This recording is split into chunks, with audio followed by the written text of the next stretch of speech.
नमस्कार, मैं हूं विनय आकाश और आप देखना शुरू कर चुके हैं प्रभात साक्षी का special show yes my Lord. Supreme court से लेकर लोअर कोर्ट तक के वीकली राउंडअप में इस सप्ताह कानूनी खबरों के लिहाज से काफी उथल पुथल बन रहा।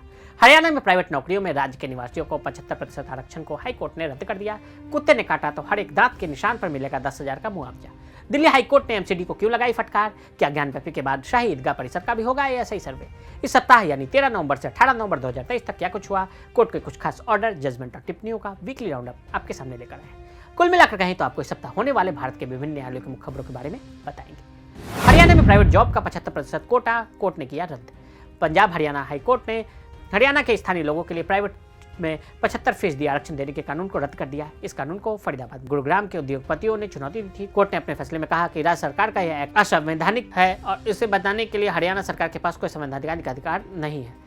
दूसरे प्रदेश में इस दिशा में आगे बढ़ेंगे। हरियाणा सरकार की ओर से एडवोकेट जनरल बलदेवराज महाजन ने फैसले के खिलाफ जल्द ही सुप्रीम कोर्ट में अपील दायर करने की बात कही। राज्य सरकार ने यह कोटा सिर्फ उन्हीं निजी संस्थानों पर लागू किया था जो 10 या उससे ज़्यादा लोगों को नौकरी कर रहे हों या 30,000 प्रति माह जिनकी मासिक वेतन हो। कुत्ते ने काटा तो 10,000 रुपये का मुआवजा। पंजाब हरियाणा हाईकोर्ट ने पंजाब हरियाणा और चंडीगढ़ को निर्देश दिया है कि डॉग बाइट के केसों में पीड़ितों को मुआवजा मिले। फैसले के मुताबिक कुत्ते के काटने से संबंधित मामलों में एक दांत के निशान के लिए वित्तीय मदद न्यूनतम 10,000 रुपये होगी।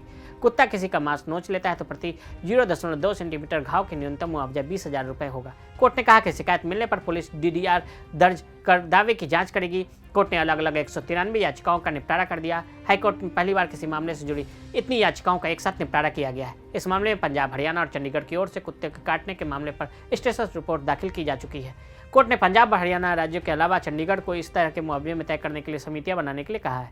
ये समितियां संबंधित जिलों के उपायुक्त की दक्षता में बनाई जाएंगी। समितियों को एप्लीकेशन मिलने और जांच के बाद 4 महीने के अंदर मुआवजा राशि जारी करनी होगी। मथुरा में शाही ईदगाह के सर्वे के लिए अधिवक्ता आयोग की नियुक्ति की याचिका पर फैसला सुरक्षित। इलाहाबाद उच्च न्यायालय ने मथुरा में शाही ईदगाह परिसर के संरक्षण के लिए अधिवक्ता आयोग की नियुक्ति के आवेदन पर अपना निर्णय सुरक्षित रख लिया। यह आदेश न्यायमूर्ति मयंक कुमार जैन की एकल पीठ ने शाही ईदगाह मस्जिद हटाने की मांग वाली एक याचिका पर सुनवाई करते हुए सुरक्षित रखा।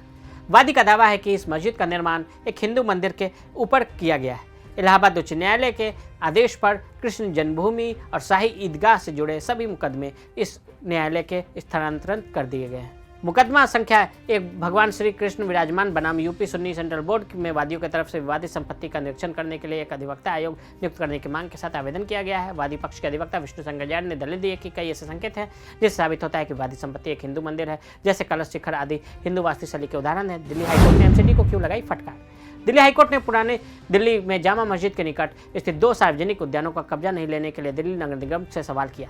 कार्यवाहक मुख्य न्यायाधीश मनमोहन और न्यायमूर्ति मिनी पुष्करना की पीठ ने एमसीडी को कानून के अनुसार दोनों सार्वजनिक उद्यानों का कब्जा लेने के लिए उचित कदम उठाने का निर्देश दिया। एमसीडी के वकील ने अदालत को बताया कि जामा मस्जिद से सटे उत्तरी उद्यान और दक्षिणी उद्यान उनके कब्जे में नहीं है और इन उद्यानों पर मस्जिद अधिकरण का कथित तौर पर अवैध कब्जा है। पीठ ने कहा कि जैसा कि एमसीडी के वकील का कहना है, जामा मस्जिद से सटे नॉर्थ पार्क और साउथ पार्क सार्वजनिक उद्योग होने के बावजूद उनके कब्जे में नहीं है।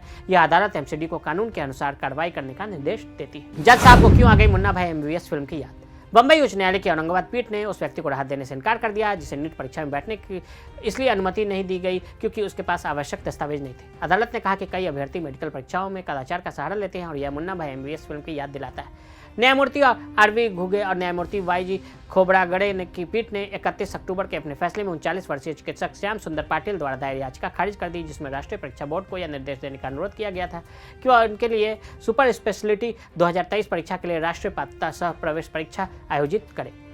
तो कानूनी दुनिया से जुड़ी खबरों के लिए इस सप्ताह के लिए इतना ही। मिलते हैं अगले हफ्ते कानूनी दुनिया से जुड़ी खबरों के लिए। तब तक के लिए देखते रहें प्रभात साक्षी। अगर आप भी लेना चाहते हैं देश दुनिया की तमाम जानकारी तो आज ही सब्सक्राइब करें हमारे चैनल को।